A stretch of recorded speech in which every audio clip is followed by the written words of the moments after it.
25 жылы 26 тиын кошулат да. Можно считать это вот это повышение, считать можно незаконно. Май айынан баштап 3 сом 49 тиын төлөйт. Повышение тарифа решит все проблемы энергетики. Жектөө только түшөт 30 жылда. Это неправильно. В сентябре 2021 года вышло постановление Кабинета министров. Согласно ему, тарифы на электроэнергию повышаются ежегодно в соответствии с ростом инфляции в стране. Например, Нацстатком сообщил, что в 2024 году уровень инфляции в стране составил 6,3%. То есть по тарифной политике рост тарифа на электроэнергию в мае этого года должен был составить менее 7 тиынов. Однако министр энергетики Таалайбек Ибраев сообщил, что электроэнергия в мае этого года подорожает на 26 тиынов. Это почти 4 раза больше указанного в постановлении. Быйыл инфляция байланыштуу 1 сом 25 жылы 26 тиын кошулат да. 25 жылы ошол жана 1 сом 11 тиынга 26 тиын кошулду. Биздин бул мындайча айтканда бүгүнкү күндө ошол Министерство финансов, Минэконом менен жана башка министерстволор менен азыр ушуну мындайча айтканда караштырып атабыз. Биздин прогнозный пландарыбыз да. Өнөр жай керектөөчүлөр бүгүнкү күндө 24 жылы 3 сом 18 тиын төлөп атат. А май айынан баштап 3 сом 49 тиын төлөйт. 31 тиынга эле көтөрүлөт. Он своим решением повышает тарифы на электроэнергию для населения, для бытовых потребителей на 23,4%. 20 сентября 2021 года Кабинетом министров было принято среднесрочная тарифная политика на электроэнергию на 2021-2025 годы. Основной момент это было, что повышение тарифа на электроэнергию происходит в первом полугодии каждого года. Это с 1 мая или с 1 июня ежегодно повышается тариф на электроэнергию на уровень инфляции прошлого года. 1 мая 2024 года тарифы на электроэнергию для вообще всем потребителям, всем категориям потребителей, в том числе населения, было повышено на 10,8% на уровень инфляции 2023 года.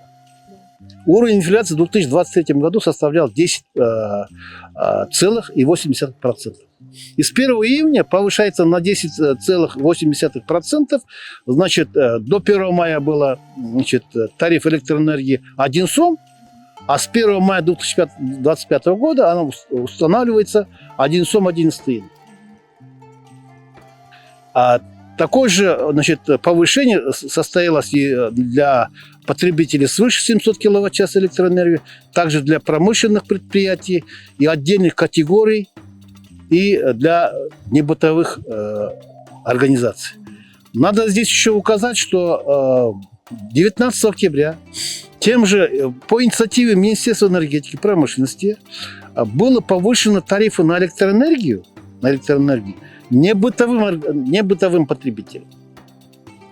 Понимаете, здесь Министерство промышленности, она заувулировала, она сделала скрытно, она определила категорию небытовые потребители. В принципе, в законе об электроэнергетике и об энергетике такого понятия потребитель, как небытовой прочий небытовой потребитель, нет такого понятия.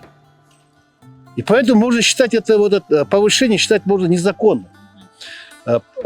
Они повысили тарифы на электроэнергию 18,5%. Небытовые потребители, это кто относится? Это те предприятия, которые работают в сфере услуг. Основные это, большие, супермаркеты, гипермаркеты, это парикмахерские, да, салоны красоты, это, вопросы, организации, которые производят перевозку транспорта, да. Вот эти все предприятия, понимаете, они связаны, с критической инфраструктурой. Столовые, кафе, рестораны, эти пекарни, которые хлеб пекают, да. Естественно, это повышение тарифов для небытовых потребителей, естественно, повлекло повышение тарифов, повышение цен на товары первой необходимости. По данным Статкомитета, было предварительно, я хочу сказать предварительно, было 5,4%. Значит, получается, что министр энергетики Таалайбек Ибраев своим решением, он увеличивает почти 4,5 раза уровень инфляции. Значит, если по последним данным получается это 6,5%, да, инфляция? Даже значит, учтем, что 7%, да, пускай даже 10%, да, пускай 10%, да, но не 26 тысяч. Она должна повыситься на те же 11 копеек, правильно, да? 11 копеек, он повышает 26. Это, понимаете, это о чем говорит? Что министр энергетики грубо нарушил нормативно-правовые акты Кыргызской республики. Он грубо нарушил законы об энергетике. Он грубо нарушил именно постановление правительства. Да, я понимаю, если, например, такое принимаете решение, то Кабинет министров и Министерство энергетики должны быть инициаторами внесения дополнений, изменения в постановление 20 сентября 2021 года изменений и дополнений. Вот тогда будет в правовом русле. А сейчас в таком, в аспекте, да, нельзя повышать тарифы на электроэнергию. И, естественно, есть процедура. Сама процедура рассмотрения повышения тарифов на электроэнергию. Кыргызстанда азыркы 25 жылкы азыркы күнгө 1 сом 11 тыйындан сатып алса, Өзбекстанда 1 киловатт 2 сом 60 тыйын. Элге. Украинада 3 сом 90 тыйын, Азербайжанда 4 сом 70 тыйын, Казакстанда 4 сом 90 тыйын, Россияда 6 сом 60 тыйын. Элге 4 сом 90 тыйын. Элге ушундай баасы. Я только пример приведу с России, да. Вот Таалайбек Ибраев сказал, что в России тарифы на электроэнергию бытовым потребителям, населению 6 рублей 60 копеек. Я с этим не согласен. Почему? Потому что по последним данным в России, в разных регионах разные, но в среднем, именно для городского населения тарифы на электроэнергию за 1 киловатт-час электроэнергии 3 рубля 66 копеек. Это при потреблении электроэнергии до 10 890 киловатт-час электроэнергии. А у нас уже больше 700 киловатт уже начинает расти. И практически у нас, в Кыргызстане она сравнится с Россией. Но, однако, надо еще учесть и то, что, уровень благосостояния народов Кыргызстана и России. Уровень именно заработной платы. Вот, средняя заработная плата в России где-то $700, а у нас $300-350. Там, понимаете, заработная плата почти 2,5-3 раза выше. Естественно, там тарифы на электроэнергию выше. И поэтому нельзя делать такое сравнение, да? Нельзя такое делать сравнение, потому что у нас-то зарплата 2,5-3 раза меньше, чем в России.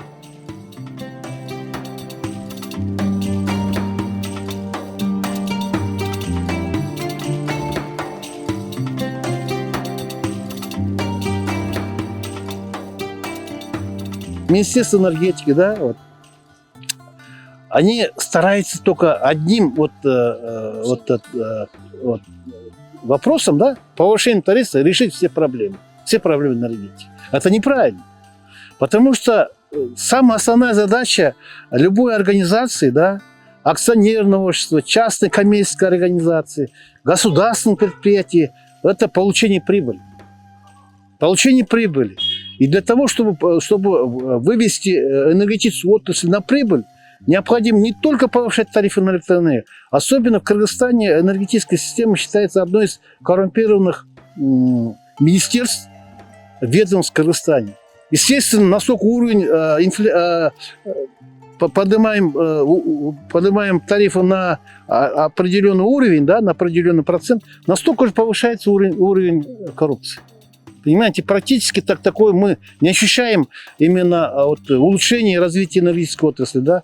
Здесь вопрос надо решать комплексно, потому что вопросы есть уменьшение коммерческих потерь, уменьшение технических потерь. Там тоже порядка 1,5-2 миллиарда можно именно вот за счет этих уменьшений. Да? Вопросы, значит, открытых и честных государственных закупок, где большой именно уровень коррупции, именно там происходят большие, значит, потери денежных средств. Мы видим, что ежедневно спецслужбы задерживают руководителей энергетической компании за грубейшие нарушения, да, при государственных закупках. Да. Вопросы, значит, вот, тарифной политики. Вопрос тарифной политики, потому что я неоднократно утверждал, что тарифная политика должна дифференцирована в зависимости от, значит, прибыльности предприятий. Вот есть высокодоходные предприятия золотодобывающих компаний, есть, значит, угольные компании, есть, например, вот литейные заводы, вопросы, значит, от его шиферные заводы, вопросы цементные заводы, да, вот алкогольная промышленность, да, табачное вот его производство изделия, да, они сверхприбыльные, сверхдоходные. Естественно, им надо установить не менее 10-15 сомов за 1 киловатт-час энергии. Там можно 6-7 миллиардов дополнительных, значит, его оплат получить. И вопросы, значит, кадровой политики. В последнее время в энергетике творится кадровый беспредел и кадровый хаос. Это тоже имеет большое значение. В зависимости, конечно, от компетентности, профессионализма кадров в энергетике будет зависеть улучшение развития энергетической отрасли Кыргызстана. Чектөө бар, чектөө ешкачан чектөө только чөт 30 жылдары эле энергия сектор өзүнүн себестоимостуна чыкканда чектөө түшөт. Дефицит, да, уменьшить, да? Ну, мы не будем говорить, что вообще искоренить дефицит, да, но это долгие годы надо. Это самое главное, это увеличение энергомощностей. Это что означает? Это строительство новых, малых, средних, больших ГЭСов. Дефицит электроэнергии мы не избавимся до тех пор, пока не построим именно вот Камбаратинский садик. Вот сейчас строятся малые ГЭСы, но они, понимаете, они незначительные. Они всего там районного масштаба, они могут только там 1-2 села может обеспечить. Да? Ну, естественно, тоже, конечно, это тоже идет к развитию, значит, увеличение генерации, увеличение, значит, энергомощностей, а также необходимо именно использовать возобновляемые источники энергии. Мы же говорим о чистой, о зеленой энергетике, о чистой экономике говорим. Дело в том, что вопросы, значит, строительства солнечных электростанций, вопросы строительства ветряных станций, да, использование вот всех вот именно природных явлений, да, вот использование волн на Иссык-Куле или в Токтагольском водохранилище. Понимаете, это министерство, это политический орган. Она должна выработать стратегию развития энергетической отрасли. Она практически, понимаете, последние годы этим не занимается.